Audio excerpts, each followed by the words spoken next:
आज हम परमाणु की संरचना के बारे में अध्ययन करेंगे। परमाणु संरचना जानने के लिए सबसे पहले हमें यह जानना होगा कि परमाणु क्या है।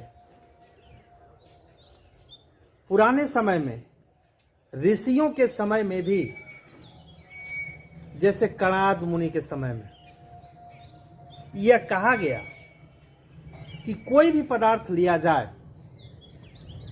और उस पदार्थ को क्रमशः छोटा किया जाए, विभाजित किया जाए, और विभाजित करते करते ऐसे समय में पहुंचा जाए जब उसके विभाजन की प्रक्रिया पुनः न की जा सके, अर्थात वह सबसे सूक्ष्मतम संरचना में आ जाए। उसी को आधुनिक भाषा में परमाणु कहा गया। और उस समय, ऋषियों के समय में, कणोद मुनि के समय में, चूंकि उन्हीं के नाम पर उसका नाम कण रखा गया।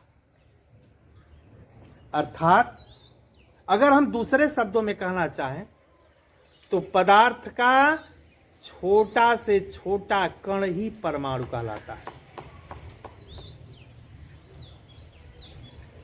इससे थोड़ा जो बड़ा कण होगा वह अणु कहा जाएगा। तो सबसे पहले हम पदार्थ के अणु और परमाणु को परिभाषित करेंगे। अणु किसे कहते हैं?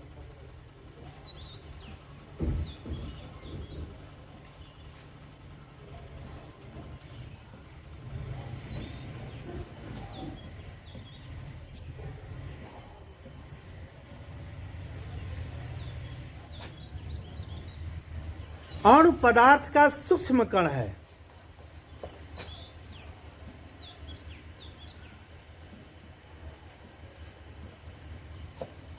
और परमाणु किसे कहते हैं?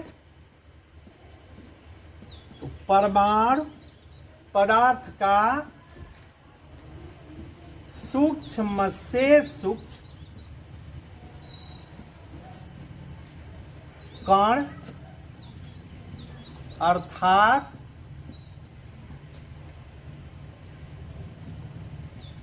सूक्ष्मतम कण है। अणु रासायनिक क्रिया में भाग नहीं लेता, जबकि परमाणु रासायनिक अभिक्रिया में भाग लेता है।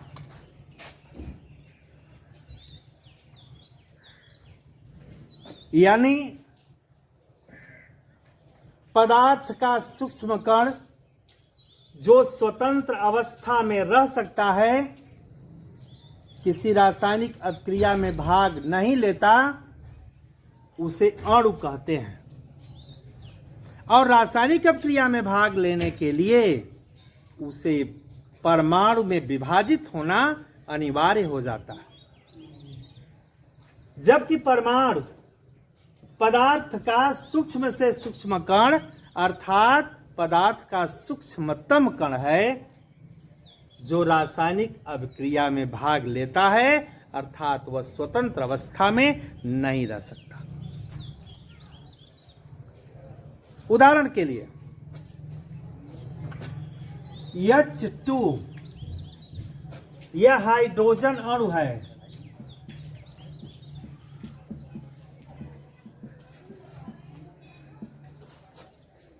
और H यह हाइड्रोजन परमाणु है। हाइड्रोजन के एक अणु में परमाणुओं की संख्या 2 होती है। इसके अणु को H2 से प्रदर्शित करते हैं, जबकि इसके परमाणु को H से प्रदर्शित करते हैं।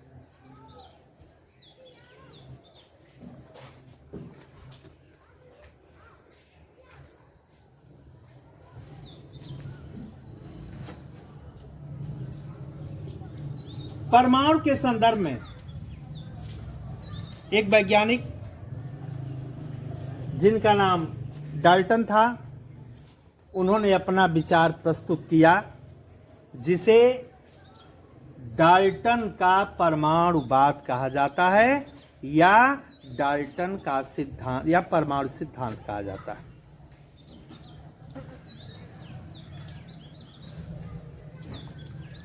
डाल्टन के परमाणु सिद्धांत के अनुसार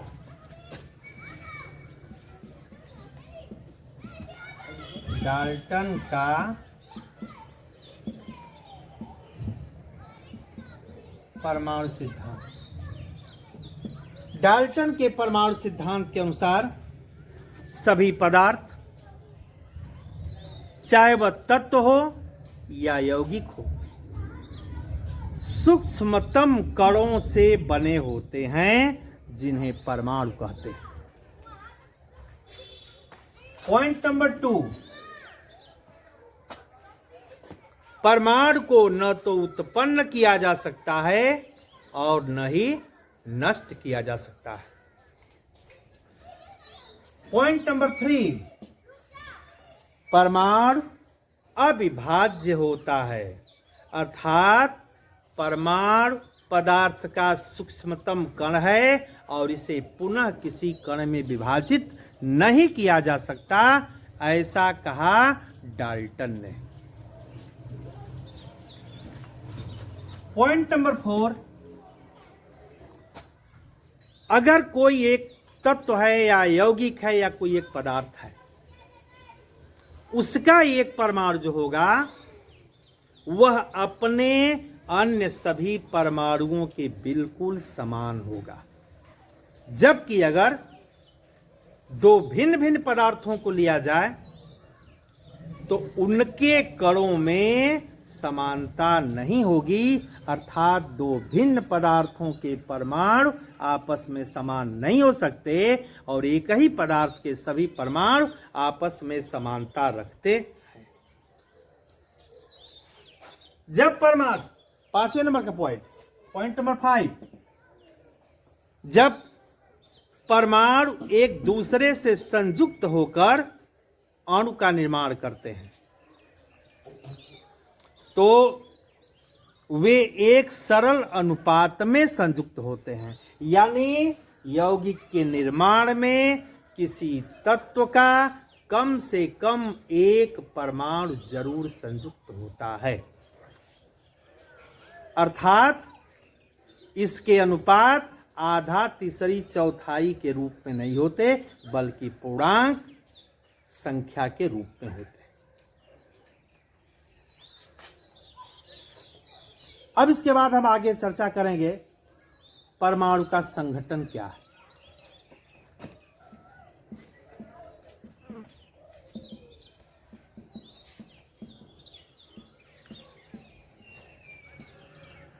रुको, डाल्टन के परमाणु सिद्धांत देने के बाद फिर अनेक वैज्ञानिकों का परमाणु के ऊपर शोध जारी रहा।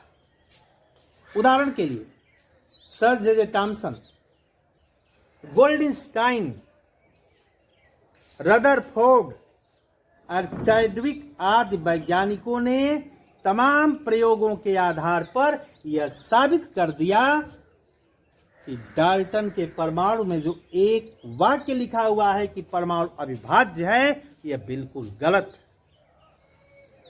अविभाज्य नहीं बल्कि परमाणु विभाज्य है और इसे 3 प्रकार के मौलिक कणों में बांटा जा सकता है। Number 1 electron, number 2 proton, number 3 neutron. Electron की खोज सर जे टॉमसन ने किया। इन्होंने कैथोड किरणों का अध्ययन किया और कैथोड किरणों के अध्ययन से पता चला कि परमाणु के अंदर एक ऐसा कण है जिसके ऊपर इकाई ऋणावेश पाया जाता है और इसका द्रव्यमान हाइड्रोजन के परमाणु का 1837वें भाग के बराबर होता है। दूसरे नंबर पर प्रोटॉन। प्रोटॉन की खोज के लिए सबसे पहले प्रयोग गोल्डस्टाइन ने किया और गोल्डस्टाइन ने देखा कि जो ये किरणें निकल रही हैं वह विद्युतीय क्षेत्र में ऋणावेशित क्षेत्र की तरफ मुड़ जाती हैं, अर्थात इस पर धनावेश होगा, इसलिए उनका नाम धन किरणें रखा और वे किरणें जिन कणों से मिलकर बनी हैं उन्हें धन कण रखा, धनात्मक आवेश वाले कण रखा। लेकिन उसके कुछ समय बाद रदरफोर्ड ने उसी धनावेशित कण का नाम प्रोटॉन रख दिया, जिसके कारण खोज तो किया गोल्डस्टाइन ने, लेकिन खोजकर्ता का श्रेय नाम रखने के चलते ही चला गया रदरफोर्ड को। और इस प्रकार इलेक्ट्रॉन की खोज सर जे टॉमसन ने किया, प्रोटॉन की खोज रदरफोर्ड ने किया। और इसके बहुत दिनों के बाद न्यूटन की खोज चैडविक ने किया। इस प्रकार परमाणु के इन मौलिक कणों की खोज के बाद डाल्टन के परमाणुवाद का यह कथन कि परमाणु अविभाज्य है, यह गलत साबित हो गया और उस दिन से यह स्पष्ट हो गया कि परमाणु विभाज्य है। अब इस परमाणु के बारे में अनेक वैज्ञानिकों ने अपना अपना मॉडल प्रस्तुत किया कि परमाणु कैसा है। तो परमाणु के मॉडल को प्रस्तुत करने के लिए एक वैज्ञानिक थे जो जे थॉमसन के नाम से ही जाने जाते हैं। तो उन्होंने जो अपना परमाणु मॉडल प्रस्तुत किया तो उन्होंने कहा कि परमाणु एक ठोस गोला है और इस ठोस गोले में धनावेशित कण प्रोटॉन और उसी में बीच बीच में इलेक्ट्रॉन समान रूप से वितरित होते हैं। इसमें दोनों प्रकार के मौलिक कण पाए जाते हैं, धनावेशित कण प्रोटॉन और ऋणावेशित कण इलेक्ट्रॉन। चूंकि इलेक्ट्रॉन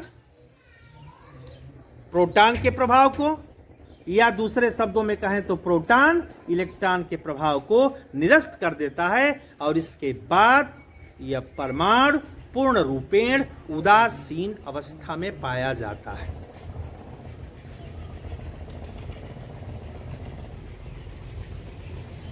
लेकिन यह टॉमसन का या थॉमसन का जो मॉडल दिया गया था, इसका कोई प्रायोगिक प्रमाण नहीं दिया गया था, आकलन के आधार पर दिया गया था, इसलिए इसको मान्य नहीं किया गया, इसे समर्थन प्राप्त नहीं हो सका। इसके बाद एक वैज्ञानिक थे रदरफोर्ड। रदरफोर्ड ने परमाणु के संबंध में नाभिकीय मॉडल प्रस्तुत किया और उस नाभिकीय मॉडल को रदरफोर्ड का परमाणु मॉडल कहते हैं या नाभिकीय परमाणु मॉडल कहते हैं। रदरफोर्ड ने क्या किया, एक बहुत ही पतली सोने की पन्नी लिया। कितनी पतली सोने की पन्नी लिया?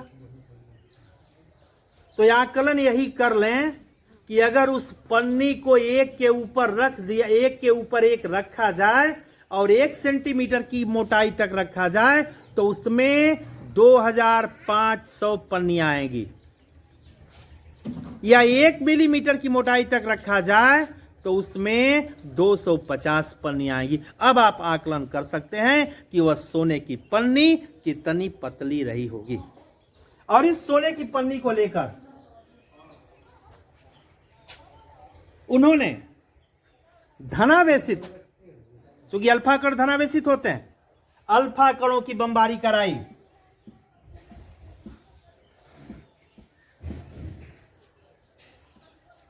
इन अल्फा कणों की बमबारी के फलस्वरूप यह देखा गया कि कुछ तो अल्फा कण बिल्कुल सोने की पन्नी के आर पार निकल जाते हैं।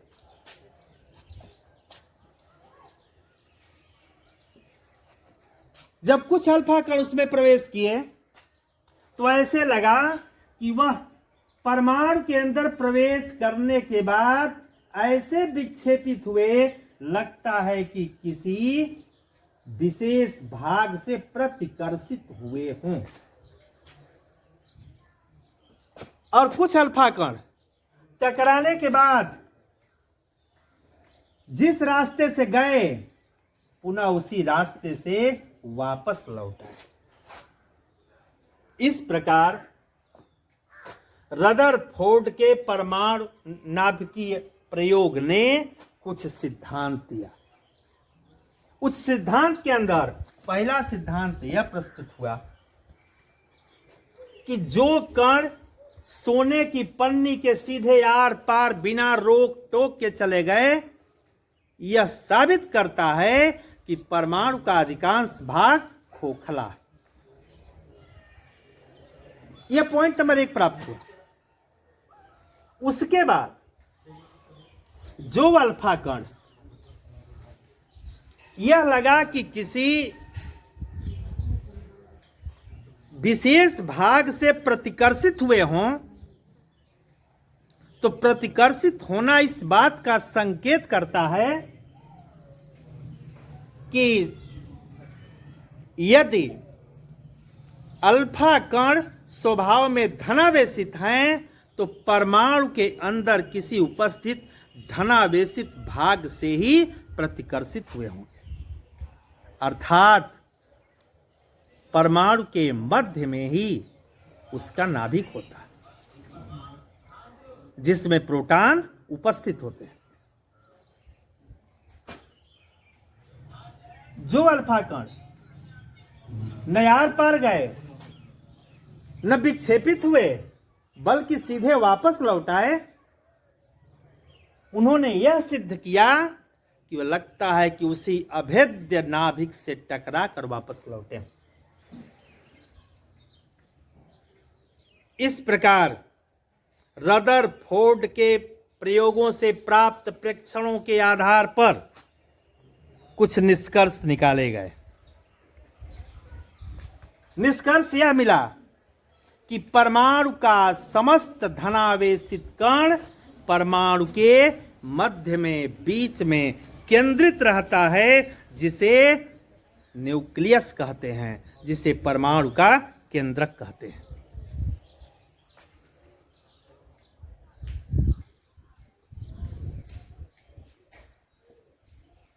परमाणु का नाभिक ऋणावेशित कणों से घिरा होता है।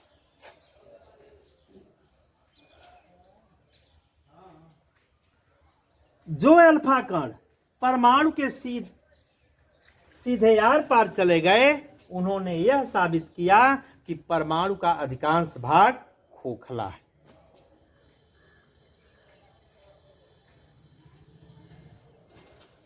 जो अल्फा कण सीधे वापस लौट आए, उन्होंने यह साबित किया कि वह परमाणु के नाभिक से टक्कर करके लौटे।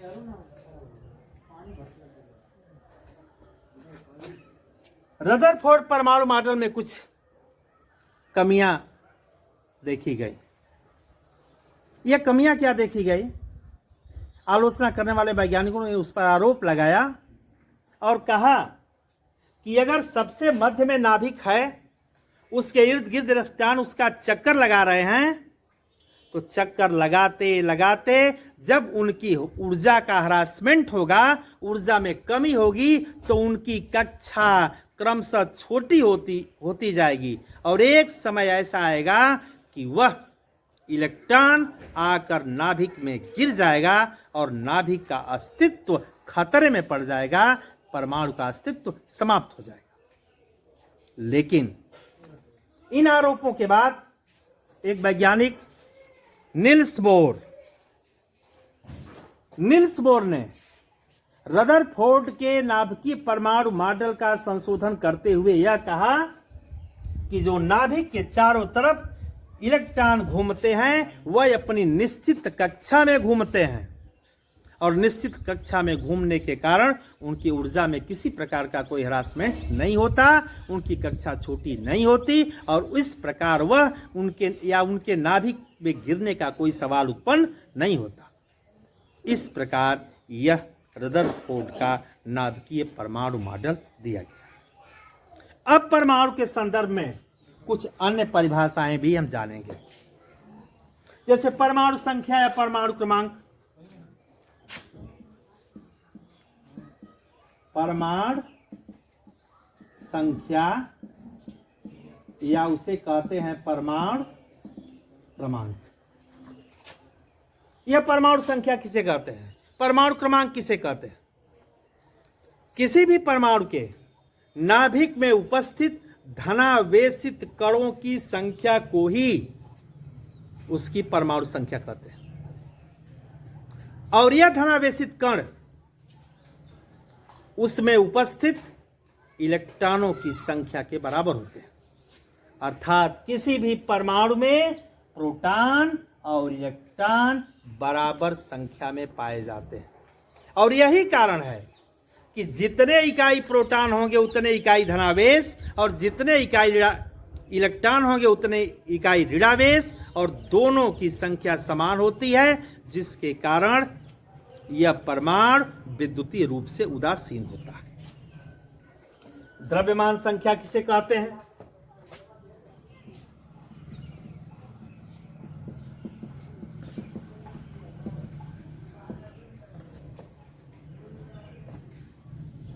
जिस समय नील्स बोर ने अपना परमाणु मॉडल प्रस्तुत किया, उस समय केवल प्रोटॉन और इलेक्ट्रॉन का ही ज्ञान था। न्यूट्रॉन के बारे में किसी प्रकार की कोई जानकारी नहीं थी। लेकिन जब न्यूट्रॉन की जानकारी हुई तो यह पाया गया कि न्यूट्रॉन पर किसी भी प्रकार का कोई आवेश नहीं है, यह विद्युत रूप से उदासीन होता है, और इसकी उपस्थिति प्रोटॉन के साथ नाभिक में होती है, और इसका द्रव्यमान लगभग प्रोटॉन के द्रव्यमान के बराबर होता है। एक प्रोटॉन का द्रव्यमान 1 AMU लगभग, यानी एक परमाणु द्रव्यमान इकाई के बराबर। उसी प्रकार न्यूट्रॉन का द्रव्यमान भी एक परमाणु द्रव्यमान इकाई के बराबर होता है, और परमाणु के नाभिक में उपस्थित प्रोटॉन और न्यूट्रॉन की संख्या का योग ही उनकी द्रव्यमान संख्या कहलाता है, जिसे हम परमाणु भार के नाम से भी जानते हैं।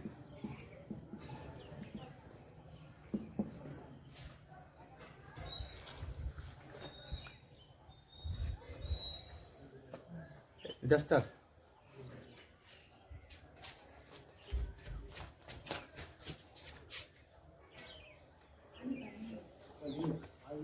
अब इसके बाद हम समस्थानिक पर चर्चा करेंगे।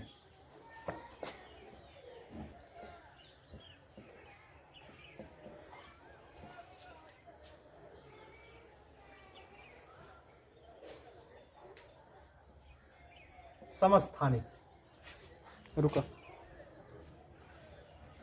अब इसके बाद हम परमाणु के संदर्भ में समस्थानिक और समभारी पर चर्चा करेंगे। समस्थानिक किसे कहते हैं? ये समस्थानिक किसी एक ही परमाणु के होते हैं। जैसे हाइड्रोजन के 3 समस्थानिक हैं।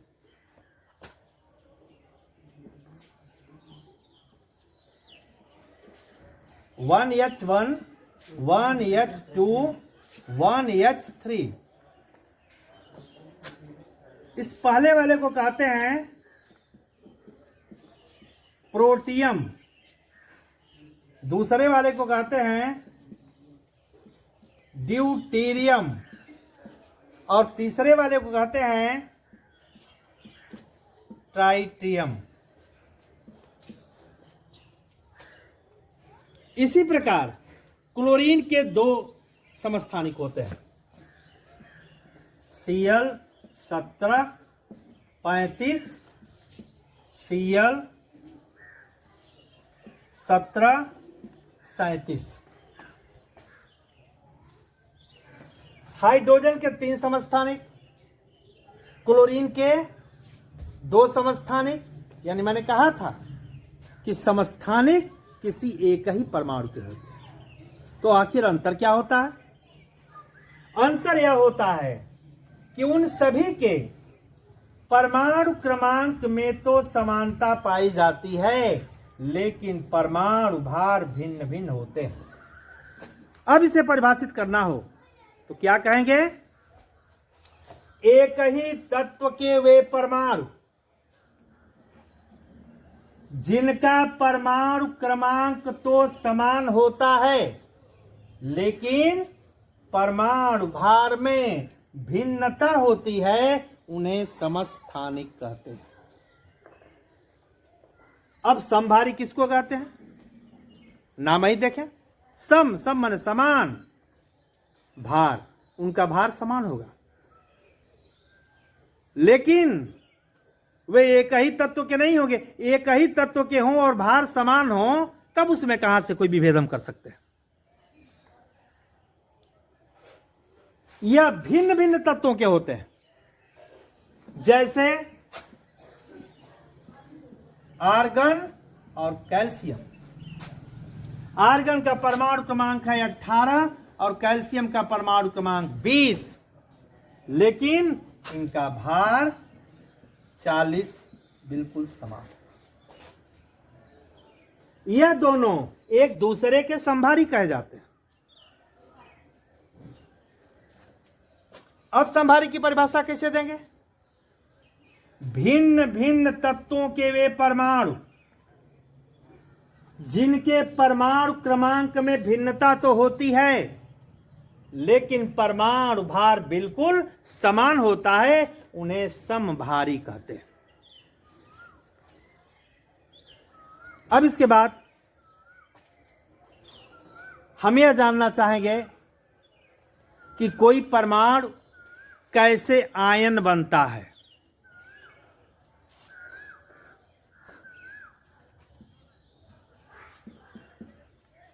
कोई परमाणु कैसे आयन बनता है?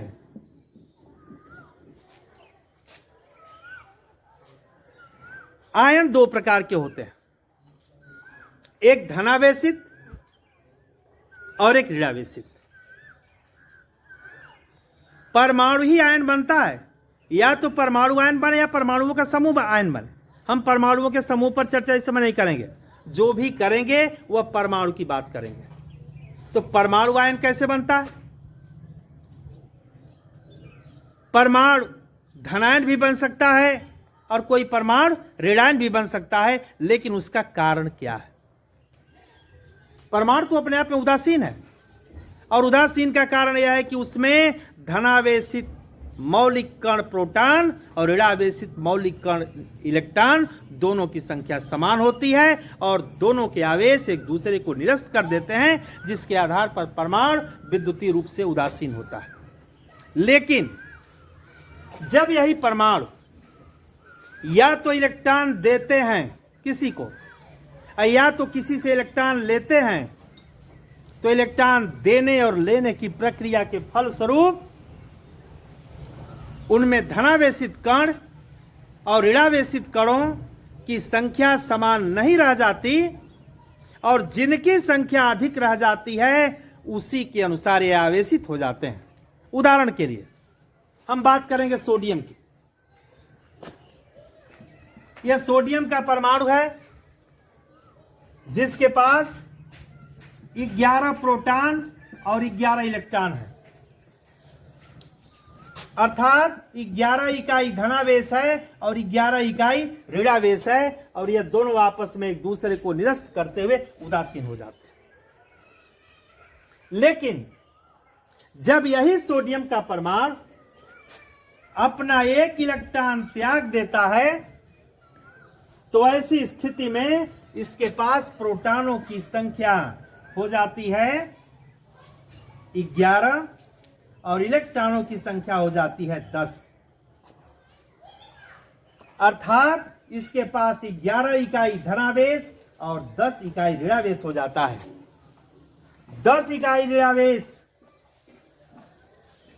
11 इकाई 10 इकाई धनावेश को तो निरस्त कर देता है, लेकिन जो 1 इकाई धनावेश बचता है, यही धनावेश सोडियम परमाणु के ऊपर आकर दिखाई देने लगता है, जो सोडियम धनायन के नाम से जाना जाता है, या सोडियम धनायन के नाम से जाना जाता है। वहीं पर हम क्लोरीन की बात करते हैं।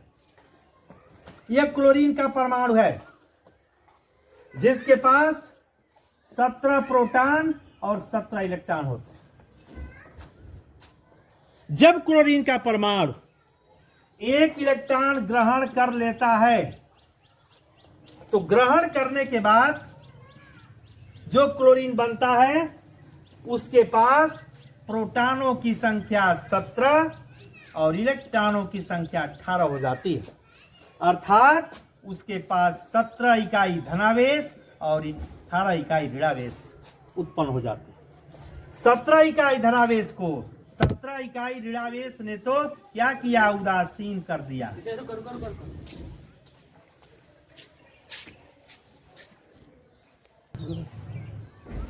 हाँ देखें, अब हम बात करेंगे कि क्लोरीन का परमाणु आयन कैसे बनता है।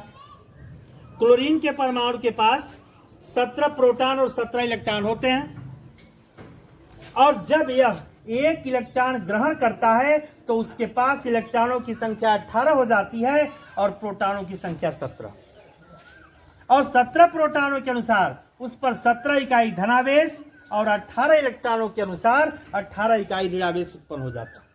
चूंकि इसका 17 इकाई धनावेश 17 इकाई ऋणावेश को तो उदासीन कर देता है, लेकिन 1 इकाई ऋणावेश जो बच जाता है वही आ जाता है और उसके ऊपर दिखाई देने लगता है, जो क्लोराइड आयन के नाम से जाना जाता है।